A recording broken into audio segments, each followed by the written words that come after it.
All right, another Blumhouse film. This is one that is on Netflix. 2018's Thriller. Now, this one is going to be a little interesting because I started off saying, fuck Blumhouse, hate Blumhouse. Then I saw a little bit more of their films, ones I didn't realize were Blumhouse. Belko Experiment, Creep, Get Out, other ones. Hush, Invisible Man. I was like, well, I guess it's more so Blumhouse's supernatural films that I really hate. Well, and they're non-supernatural, like, their home invasions or, Stalker or even more slasher-related ones I do like.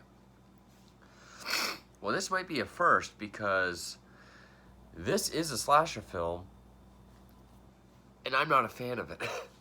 Now, judging by the cover, I will say they did a good job with the cover. It does look like an 80s thriller, or 80s slasher.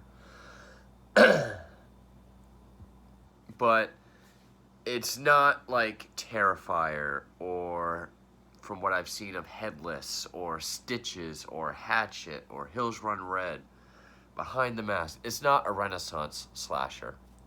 It doesn't feel 80s at all, except maybe a little bit of the story. It doesn't look 80s at all, like the ones I just mentioned. This is what is called a black film, which I had never heard that term. I have heard urban horror film or urban slasher. Like if you go way back to 2000 or have gone to a video store around that time, you might have seen a really big piece of shit called Killjoy that some people like. I think it's one of the worst films I've ever seen in my life, and annoying films. Urban. I guess urban slasher, black film, whatever you want to call it. It is a completely African American cast. It does take place in Compton. And which, other than Killjoy, I've never seen a film like that. So I thought it was kind of interesting. You do have your typical 80s setup. Something happens in the past, something tragic, years go by, person involved seeks out vengeance on those responsible. It's centered around some big event, like this would be prom. And yes, it does feel like prom night. Elements of Carrie. Do I think it's inspired by those films? No. Not really. Because I know someone, I'm not going to say who, but I think someone might ask. It was directed by Dallas Jackson, whose name I can't click on. It was released through Blumhouse Productions. The music is by RZA, who also appears in the film as the principal. RZA, he's been in a few films. I remember him as the airport security in a Due Date with Robert Downey Jr. But we also have Jessica Allen, Taquan Richmond, Chelsea Rendon, Mitchell Edwards, Pepe Sonuga, Maestro Harrell, and McKelty Williamson, Bubba from Forrest Gump, who plays a detective. And I have to say, it was released at the LA Film Festival in fall of 2018. Came out on Netflix, which is how I saw it, and maybe DVD, if they still do DVDs for independent films, I don't know. In spring of this year.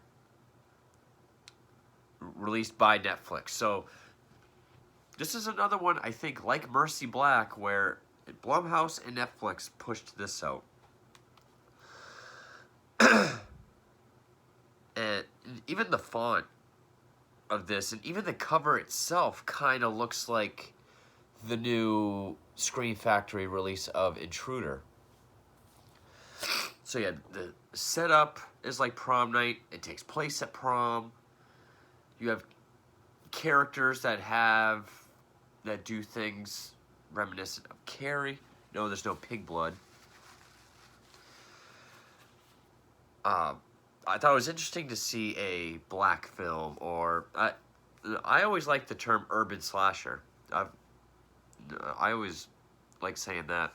The whole time it was making me think of that newer documentary that came out recently, Horror Noir, about the history of black characters in horror films. I think it's on Shudder.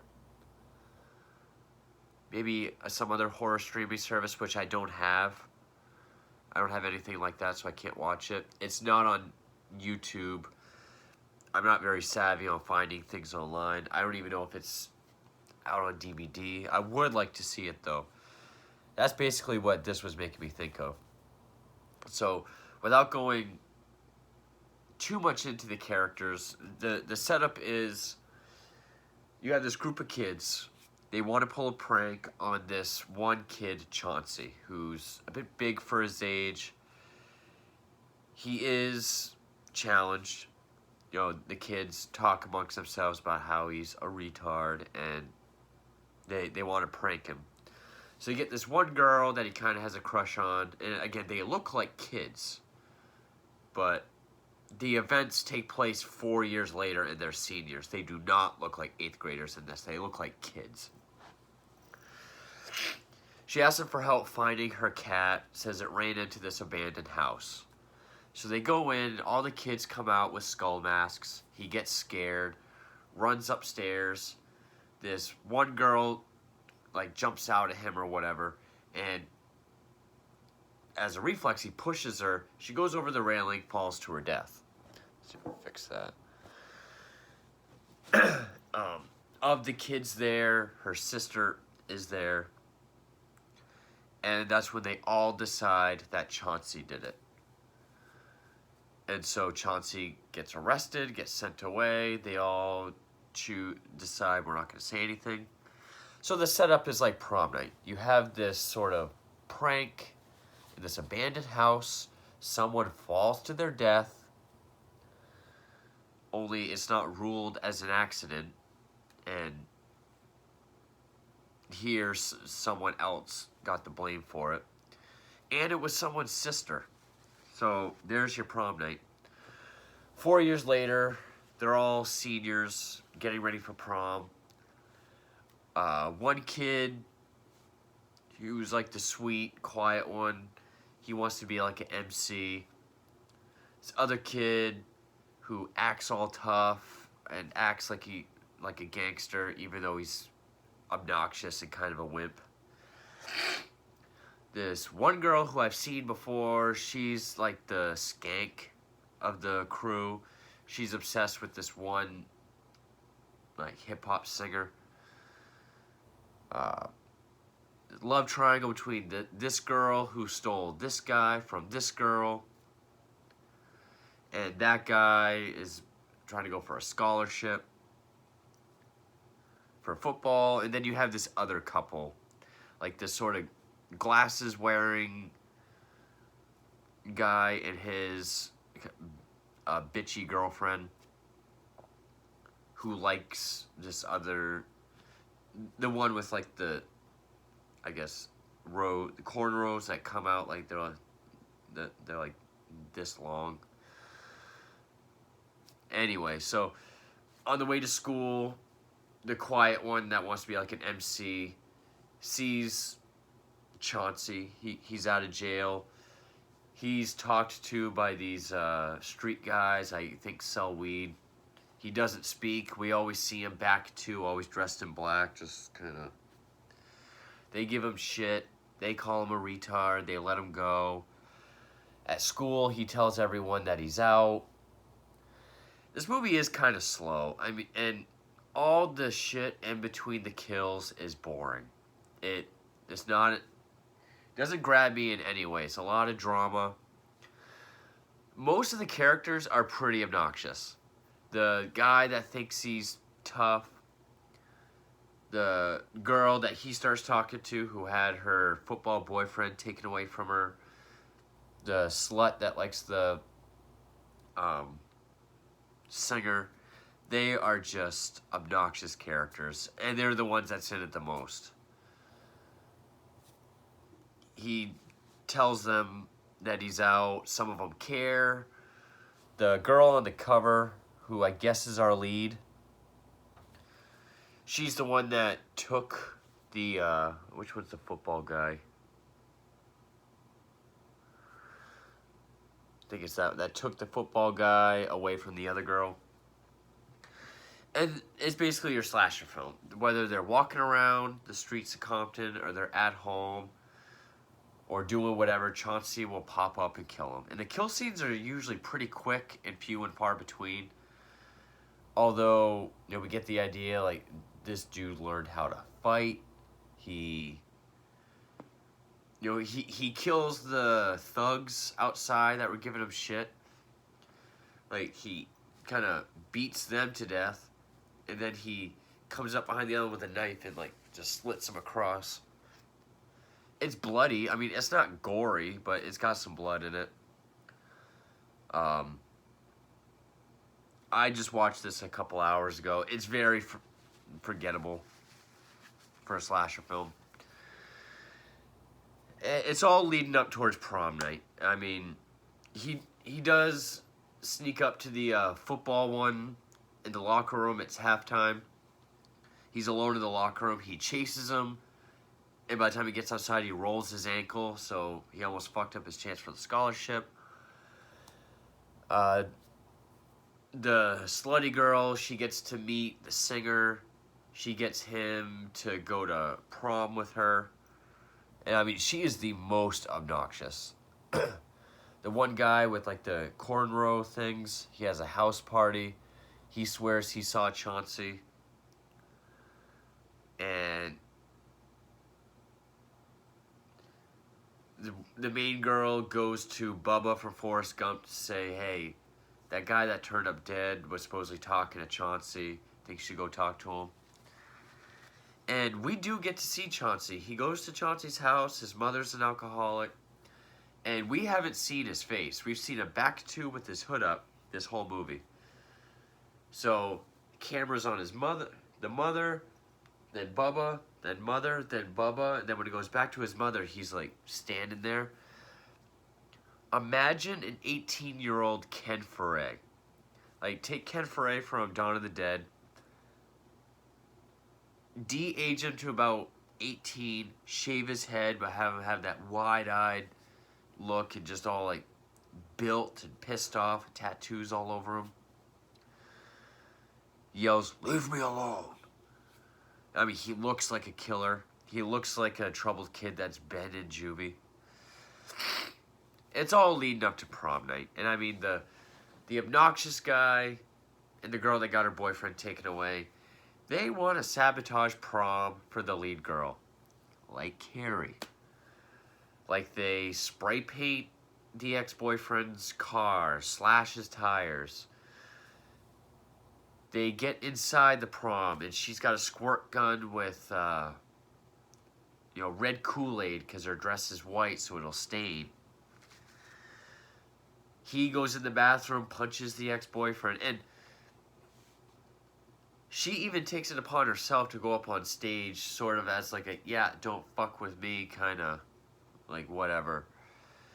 And then the guy that she's with is backstage. He's kind of peeking through the curtain, like, yeah. We see the killer. We see Chauncey go for an axe and come up behind him. And I'm watching. I'm like, I swear to God, if there's like a jump scare where they toss the head down the stage, I'm going to jump out of my seat. So I'm like, they already essentially tweaked a little bit, ripped off the setup and opening to prom night. They have the angry, vengeful, bitch, asshole and bitch character to sabotage prom for someone. That girl did get elected prom queen. Anyway, that doesn't happen. He gets the axe in the back and he stumbles out. I don't even remember all the deaths, but apparently Chauncey and the lead girl are up on the roof. She manages to grab a hold of his mask and pull it off of him. But then, when that happens, we can tell it's like a black, almost like a do-rag that he's just wearing all the way down. But when that happens, the camera's behind him. She has this look like, yeah, okay, like, I knew it was you. He takes it back from her. When he puts it on, that's when we see his face again. So I'm like, Chauncey's not the killer. Because we've already seen his face. When Bubba was at his and his mother's house, they showed us him, and they even show him trying to kill his mother because she's drunk and she's berating him, but he doesn't kill her. We've seen Chauncey without his mask. Now they don't want us to see the killer. It's like if John Carpenter showed us Michael Myers' face while he's watching Tommy from the other side of the fence during the day, but then, like, quickly cut away when his mask gets ripped off later. It kind of does, but we still get to see his face. Anyway. So, come to find out, yeah, Chauncey's not the killer. It's the quiet MC kid. The one that saw him in the beginning that told everyone I saw Chauncey. Because, and I didn't even get why, and I already forgot, and Wikipedia did give me like a synopsis to kind of give myself a refresher. So, basically he just got tired of everything, because even earlier in the film, this teacher's giving out everyone's midterms, and I guess he was like a great student, and now he has like a D average, and she's like, you know, why are your grades falling? And he gives all these statistics about, you know, deaths of black males between ages 18 35 has gone up since the 80s. The ratio of deaths of black men by black men versus by white men, and white men by white men. All these statistics that make it seem like he's not going to live past like his 30s. It talks about how, why should I try if my fate's already sealed? So we kind of get he's a little troubled or depressed. And then his mom even tries to give him condoms because he was supposed to take the slutty girl to prom. And he's like, she's not like that. She's innocent. And the slutty girl is the one whose sister died in the beginning. But then when she gets there with the hip-hop star, he's like, I thought we were going to go together. She's like, really? I can't pass up a date with him? He's like, he's a superstar. So he gets all depressed. So yeah, it turns out he was the killer. Which, I mean, okay, it's kind of that My Bloody Valentine kind of switcheroo twist, I guess. Although My Bloody Valentine handled it way fucking better. And then it shows him. It does have some sort of revelation about how he felt about the accidental murder in the beginning. I didn't really pick up on anything. But he's pretty much in the hospital screaming, like, I'm going to get you. No. He's all pissed off. And we see Chauncey outside looking through the window, and he turns to the camera and smiles. Okay. As a slasher film, I mean, there are bad slasher films. This definitely is not a Renaissance slasher film. It's definitely contemporary. But I mean, the masked figure, the setup of some event from the past coming back to claim victims centered around a significant celebratory event. Okay, that feels like 80s. The filmmaking, though, doesn't feel 80s at all. There's no kind of shots or anything. The kills are decent. They're not overly bloody or gory, but they're entertaining when they do happen. Just the characters, for the most part, are just so annoying, obnoxious, a chore to watch. I haven't seen too many black horror films or urban horror films, urban slashers. So I can say this is way fucking better than Killjoy. I mean, this movie isn't trash. Again, I say this all the time. It takes a lot for me to call a movie trash. So this isn't. Killjoy is. But the slutty girl, we never get. She gets killed off screen. The one I wanted to see die the most. I would say that's probably the scene that does feel the most like an 80s slasher.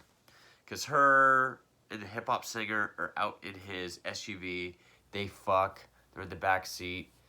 He has to make a phone call, so he goes outside. Camera stays inside with her. And we see through the rear window, he's on the phone. We see the shadowy figure come up behind him, snap his neck. And it's not that there's no music. There is some slight music. But, you know, she's taking selfies because that's what you know, high school girls do. But, like, it's out of focus in the background. It's not really drawing your attention to it. And that's what I like. Okay, that's more reminiscent of, like, Halloween or something. Then the door opens and she gets dragged by her feet out. I don't even remember if we see her dead body. She's the one I want to see get killed the most. But yeah, on top of my head, I can't think of any Blumhouse slashers that I've seen. There's some about serial killers, but they're not exactly slasher films.